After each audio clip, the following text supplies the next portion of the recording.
एक छोटा सा गांव था जहां हर सुबह खुशी की किरण के साथ जिंदगी जागती थी।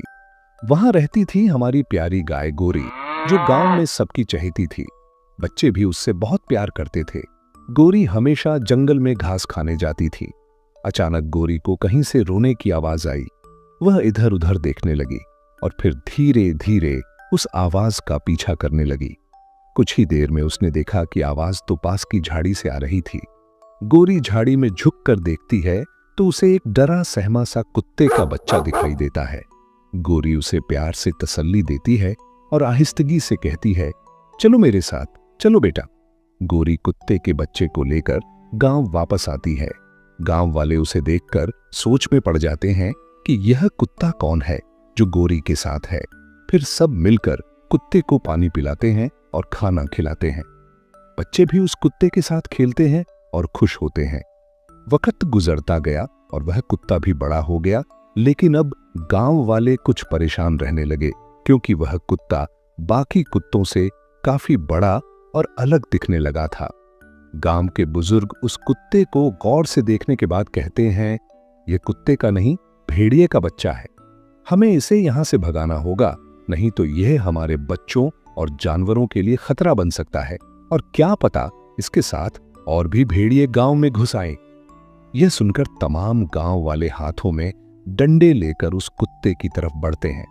कुत्ता डरकर भागता नहीं बल्कि दौड़कर गोरी के पास आ जाता है, लेकिन गोरी का मालिक उसे कुत्ते से अलग कर देता है। गांव वाले मिलकर कुत्ते को भगा देते हैं। वह डरा सहमा कुत्ता रोता हुआ जंगल की ओर चला जाता है।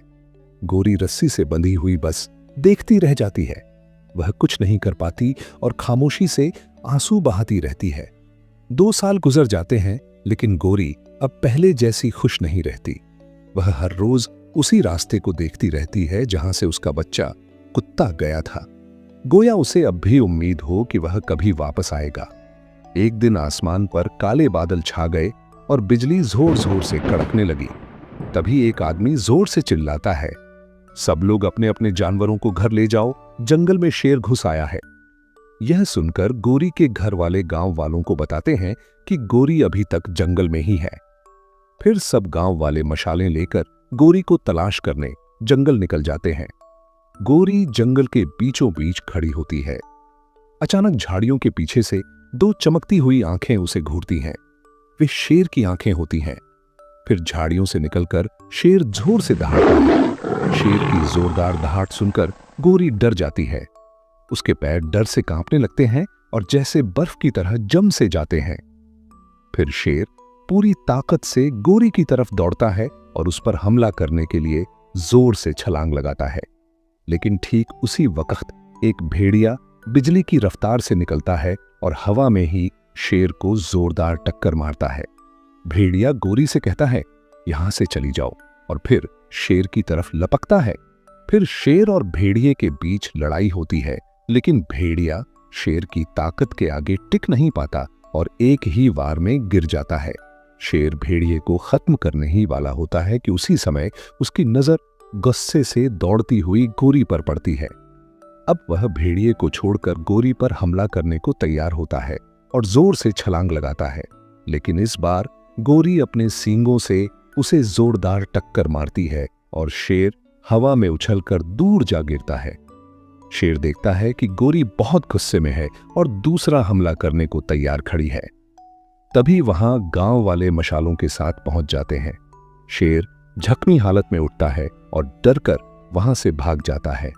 गोरी आहिस्ता आहिस्ता भेड़िए के पास जाती है और उसके जख्मों को अपने माथे से सहलाती है। यह ममता भरा मिलन देखकर गांव वाले भी भावुक हो जाते हैं और फिर वे सब मिलकर कहते हैं, हमें माफ कर दो, हमें तुम दोनों को अलग नहीं करना चाहिए था। और फिर वह भेड़िया गोरी और गांव वालों के साथ हंसी खुशी गांव में रहने लगता है और हमेशा वहीं रहता है। दूर गांव में एक घना हरा भरा जंगल था। उसी जंगल में एक मोर और एक चिड़िया रहते थे। दोनों अच्छे दोस्त थे। एक दिन जब मोर और चिड़िया पेड़ों के नीचे टहल रहे थे, उनकी नजर जमीन पर पड़े 2 चमकते हुए मोतियों पर पड़ी। एक मोती लाल था और दूसरा हरा। चिड़िया ने कहा, ये तो कितने सुंदर हैं, मैं लाल वाला मोती लूंगी और अपने घोंसले को सजाऊंगी। ऐसा कहकर चिड़िया लाल मोती उठा लेती है और अपने घोंसले की तरफ उड़ जाती है। मोर चिड़िया को जाते हुए देखता रहता है। उसने हरा मोती उठाया और सोचा, अगर मैं चिड़िया का मोती ले लूं तो मेरे पास 2 हो जाएंगे। मगर फिर मोर ने हरा मोती वहीं छोड़ दिया और चिड़िया का मोती लेने का फैसला किया। मोर चिड़िया के घोंसले के पास जाता है, उसे नीचे बुलाता है और कहता है, अपना लाल मोती दिखाओ। चिड़िया अपने घोंसले में जाती है और वहां से लाल मोती लाकर मोर के सामने खुशी से रख देती है। तभी मोर वह लाल मोती लेकर उड़ जाता है।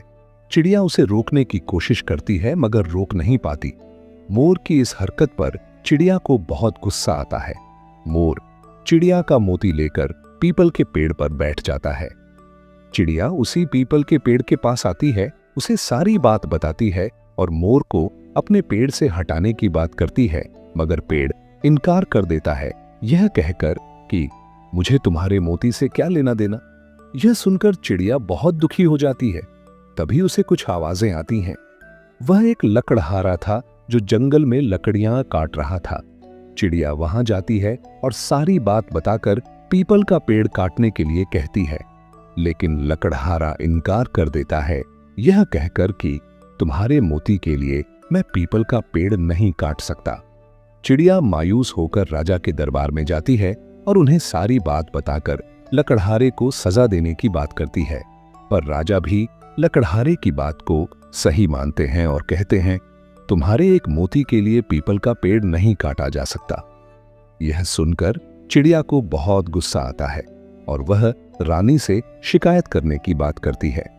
चिड़िया रानी के पास जाती है और सारी बात बताकर राजा से नाराज होने की बात करती है, लेकिन रानी गुस्से से कहती है, मैं तुम्हारे मोती के लिए राजा से नाराज नहीं होऊंगी।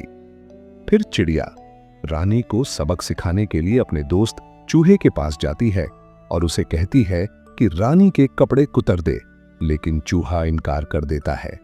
चिड़िया वहां से उड़ जाती है और कहती है, मैं तुम्हारी शिकायत बिल्ली से करूंगी।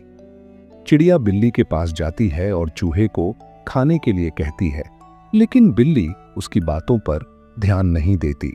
चिड़िया गुस्से में वहां से चली जाती है और कहती है, मैं तुम्हारी शिकायत कुत्ते से करूंगी। चिड़िया सिर झुकाकर कुत्ते से मदद मांगती है और कहती है कि बिल्ली को सबक सिखाओ, लेकिन कुत्ता भी इनकार कर देता है।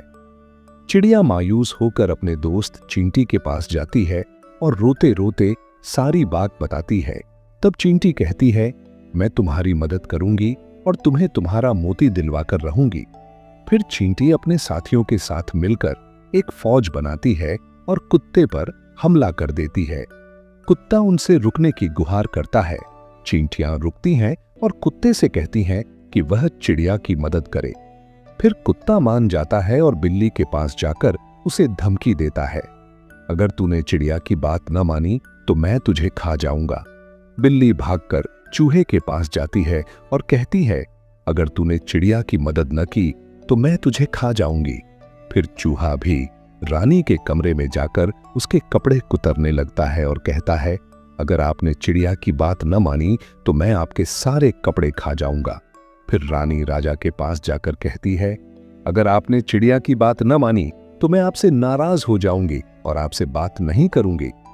रानी के दबाव में आकर राजा लकड़हारे को हाजिर करने का आदेश देते हैं। फिर लकड़हारा आते ही राजा उसे डांटते हुए कहता है, जैसे चिड़िया कह रही है वैसे ही करो, वरना मैं तुम्हें सजा दूंगा। लकड़हारा पीपल के पेड़ के पास जाता है और कहता है, आज मैं तुम्हें काट दूंगा क्योंकि तुमने चिड़िया की बात नहीं मानी और मोर को नहीं भगाया। यह सब सुनकर मोर डर जाता है और लकड़हारे से कहता है, यह पेड़ मत काटो, मैं चिड़िया को उसका मोती वापस कर दूंगा और उससे माफी मांग लूंगा। फिर मोर चिड़िया के पास जाकर उसका लाल मोती वापस कर देता है और कहता है, मुझे माफ कर दो, और फिर वहां से चला जाता है। चिड़िया वही लाल मोती अपनी दोस्त चींटी को दिखाती है और कहती है, यह रहा मेरा मोती, तुम्हारा बहुत बहुत धन्यवाद।